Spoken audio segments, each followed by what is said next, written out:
Oke, selamat siang semuanya. Hari ini kita hari ini berkumpul dengan teman-teman dari organisasi apa, Mbak semuanya? Pilar. Dari Pilar ya. Dari Pilar nih wajahnya ya. Ini dari Pilar. Oke. Wah, panas-panas ya. Luar biasa, semuanya tetap semangat. Ini ada yang di dalam rumah mewah. Jadi oke, hari ini kita akan membahas isu yang lagi marak, yang lagi hangat, yang lagi istimewa ya. Jadi banyak majikan yang di Hong Kong menyuruh kita tetap belanja. Terus giliran libur, nah kitanya nggak boleh, tapi belanja tetap, nggak dikai masker. Harus bagaimana, harus seperti apa? Hari ini kita akan dapetin informasi dari teman-teman. Ketika ada majikan yang melakukan hal yang sedemikian kepada kita harus bagaimana dan harus seperti apa. Dan hari ini saya akan tanya, dan hari ini juga akan teman-teman mendapatkan solusi seperti apa dan apa yang harus kita lakukan ya. Langsung. Oke, sekarang saya mau langsung bertanya ke teman-teman yang ada di sini sebagai narasumber saya ya, sebagai informan saya untuk bagaimana kira-kira solusinya ketika menghadapi. Kira-kira teman-teman yang ada di sini ada yang mau jawab kira-kira dengan kejadian seperti yang saya sampaikan tadi di depan. Kita nggak boleh libur gara-gara corona, tetapi setiap hari kita masih juga disuruh belanja. Nah, siapa yang mau jawab duluan?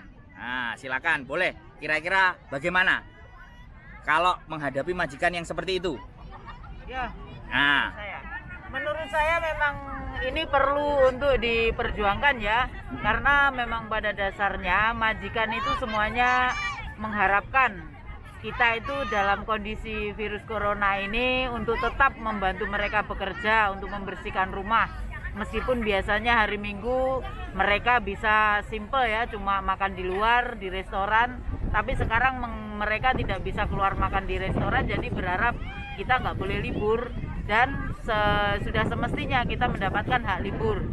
Nah, tapi kalau buat kita dinego sama majikan dan kita sendiri merasa dalam kondisi virus corona ini terlalu capek ya, tiap harinya sudah bekerja tidak ada habisnya, kita sudah merasa stres dan harus diminta tidak libur lagi ya. Memang kita kalau bisa ya nggak mau, kita harus minta libur gitu. Kalau menurut saya. Kalau menurut kamu yang lain nggak tahu ya, mungkin. Oke, berarti tetap harus libur dan ya dibicarakan. Nah, ada lagi yang berpendapat? Itu sih tergantung negosiasi kamu sama majikan. Jika kamu setuju untuk dibayar ya itu oke-oke saja, karena di undang-undang juga begitu, ada kesepakatan kedua belah pihak pada saat bernegosiasi tentang libur. Jadi kalau kamu pengen nggak libur, terus kalau dibayar majikan kamu setuju, is oke, itu bisa saja. Tapi kalau cuman disuruh di rumah, kamu tidak boleh keluar, tapi tidak dibayar juga, dan kamu pengen keluar, itu kamu harus perjuangkan bahwa libur itu hak kita, dan kita bisa menjaga kesehatan kita sendiri.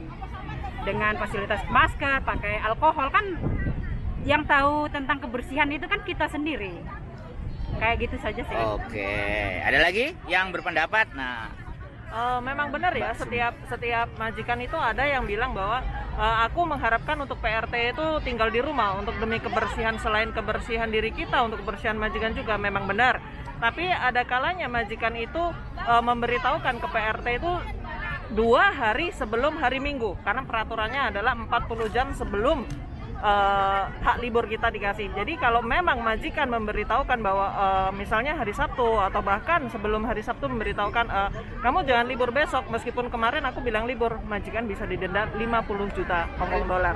Jadi untuk kawan-kawan semuanya ya, di sini entah itu apa, kalau memang majikan tidak menyediakan masker, mengharap untuk meminta majikan menyediakan masker.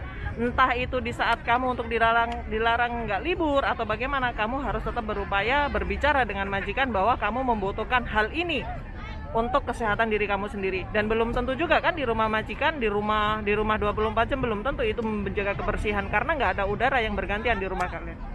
mantap. Wes. Ralat tadi bukan 50 juta, 50.000. 50.000 Hong Kong dolar. Iya. Oke, 50.000 Hong Kong dolar ya. Oke. Tapi saya mohon maaf, kira-kira untuk ditunjukkan mukanya boleh kan? Boleh.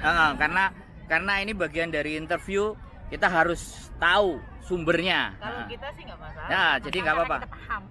Makanya coba boleh. Kita berani mempertanggungjawab. Boleh dibuka maskernya, kacamatanya. Saya minta. Nah, Oke. jadi seperti itu. Nah, ini teman-teman dari Pilar ya. Jadi kita bisa mempertanggungjawabkan apa yang kita sampaikan. Nah, nggak usah khawatir, nggak usah bingung, dan sumbernya lebih terpercaya. Oke, jadi itu tadi ya jawaban ketika teman-teman ngerasa nggak bisa dapat haknya libur. Sudah dijelaskan, nggak usah bingung, nggak usah khawatir, ada solusinya, ada caranya. Yang penting kita mau ngomong, negosiasi, karena memang dalam aturan kita harus libur sebulan 4 kali ya. Iya, 1 minggu sekali. 1 minggu sekali, bukan sebulan 4 kali, tapi 1 minggu ada 1 kali hari libur buat kita. Oke, ini sedikit informasi dari saya buat teman-teman yang merasa galau, gelisah, dan terasa terintimidasi, stres, gak bisa libur. Ada solusinya. Jadi itu tadi sepertinya, silahkan dinegosiasi ke majikan masing-masing. Tetap dengan saya, informasi-informasi yang penting dan terpercaya dari Wong Ganteng Sakdono. Bye-bye.